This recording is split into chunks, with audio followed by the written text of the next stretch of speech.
put together bids for funding to improve the streets, and our objectives are in line with political objectives, and one of them is to get people walking and cycling more, and that's where my role sort of comes into it a bit more. And I think one of the things that kind of got picked up on is that graffiti is often an indicator of neglect and a lack of governance, and that can be an intimidating factor for people when they're going and choosing their walking routes. So that's one of the reasons why we do feel that we have to clean graffiti when we are implementing a new scheme, because we want people to use those walking routes, and maybe the way we deal with it is to change our perception of how things are governed and how we do that with the community. That's not something we've really done that I'm aware of, and we don't work directly with graffiti, but it has impacted on some of my schemes.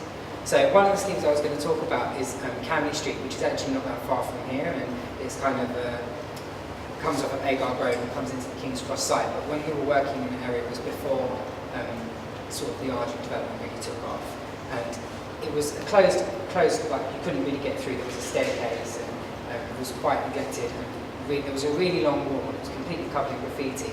And we identified this site as a new cycle link, and we spent quite a lot of money to build a ramp. It was just over $500,000 to build a ramp that connects this site to Agar Grove. And when we did that, we cleaned off all the graffiti of this wall. And the way we did that was actually, we used community, like, I can't remember what they call it, but you know, youth, people that are doing community service, youths that are doing community service. Community payback.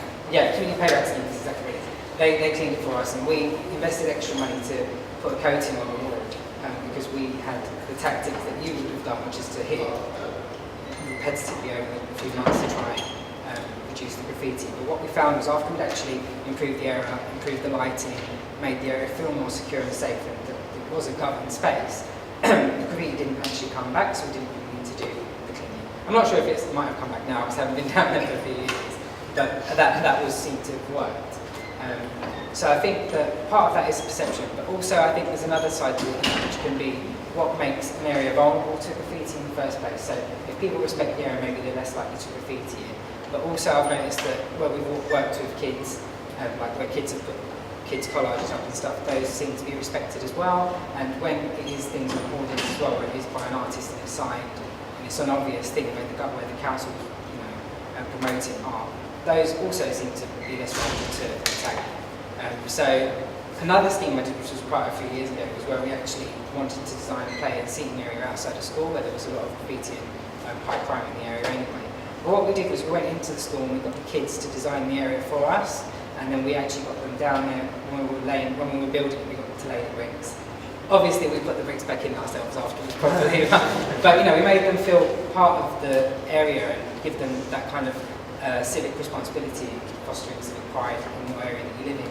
And I think that one way forward could be to work with the community to try and get them to take ownership of the areas they live in, and what do they want there, and how can we kind of show that we are working with them but also governing it. And yeah, I mean, it's just really about perception of space, really.